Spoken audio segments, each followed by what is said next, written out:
રણુજાવાળા બાપા રામદેવ પીર ઘણા ભજનો કીધું છે કે હું ને મારું ઈ તો મનનું છે કારણ. પાનભાઈ ઘણા ભજનો લખેલા છે. ગંગા સતી પાનભાઈ, હું ને મારું ઈ તો એ મનનું છે કારણ પાનભાઈ. આ બધું જે છે ને, આ મનથી આપણે મારું મારું માનીએ, પણ આપણું મારું કઈ છે જ નહીં.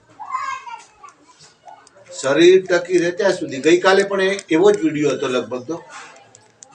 તો અંતે તો આ બધું છોડી જ દેવાનું છે. આ હાથ પગને હૈયું અહીંયા મૂકીને જવાનું છે.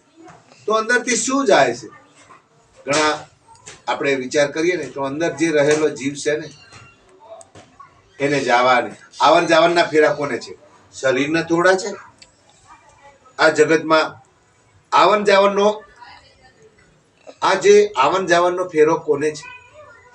શરીરમાં જીવને જ છે. હા, વેધી ઉપાધિ હોય તો એ કોને છે? આમ કહેવાય છે કે ભાઈ આત્મા તો કપાતો નથી, છેદાતો નથી, બળતો નથી અગ્નિથી અને પાણીથી ભીજાતો નથી. તો આ અંદર રહેલો એને દુઃખ પડે છે.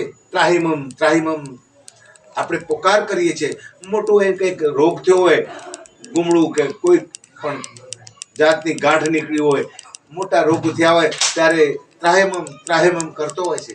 તો એની પીડા કોને ભોગવવી પડતી હોય છે? હે, કોઈ પણ વ્યક્તિ હોય, એને ગુનો કર્યો હોય અને એ ગુનેગારને સજા, કોર્ટો સજાનો હુકમ કરે છે અને કોર્ટ આપવામાં સજા કે ભાઈ આને ફાંસીનો હુકમ, તો એ ફાંસી કોને આપે છે? શરીરને આપે છે. આ ફાંસી કોને અપાય છે? સદગુરુનું કહેવું છે કે સદગુરુનું શું કહેવું છે કે ફાંસીનો હુકમ કોને થાય છે? આ ફાંસી તો શરીર ખરું, પણ શરીરને નહીં, આત્મા દ્વારા ખબર પડે છે. મરેલું મળતું હોય, કદાચ આપણે એમ વિચારીએ કે શરીરને ફાંસી અપાય, તો મરેલું જીવાત્મા ગયા પછી ગમે તેટલી ફાંસી આપો લો, એને શું ફરક પડવાનો? એને કાપી નાખો, શું ફરક પડવાનો? ત્રાહિમમ ત્રાહિમ કોના દ્વારા થાય છે? આ નાવડા દ્વારા થાય. નાવડા દ્વારા ખબર પડે છે. પણ આત્માને જ્યારે કોઈ પણ કર્મ બંધન તો આત્મા જ થાય છે, ભોગવવું પડે છે.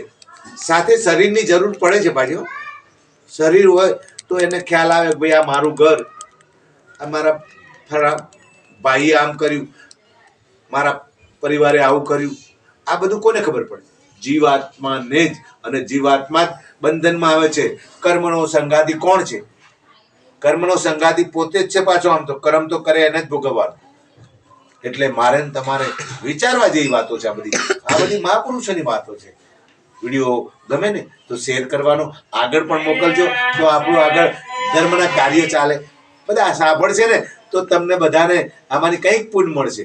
હા, આપણે તમે વિડીયો બહાર આગળ મોકલશો ને તો આવા સત્સંગો મારા કરતા વિશેષ જગતમાં સત્સંગો તો આ તો વાર્તાલાપો કરવા વાળા તો પડ્યા છે. હું તો સત્સંગ નહીં, એક વાર્તાલાપ જ કરું છું. પણ છતાંય આગળ મોકલશે ને તો કોઈ શબ્દ સાંભળશે, કોઈના હૃદયમાં ઉતરશે, તો એમાંની તમને પણ પુણ્યનો ભાગ મળશે. જય અલગધણી, જય રામદેવ.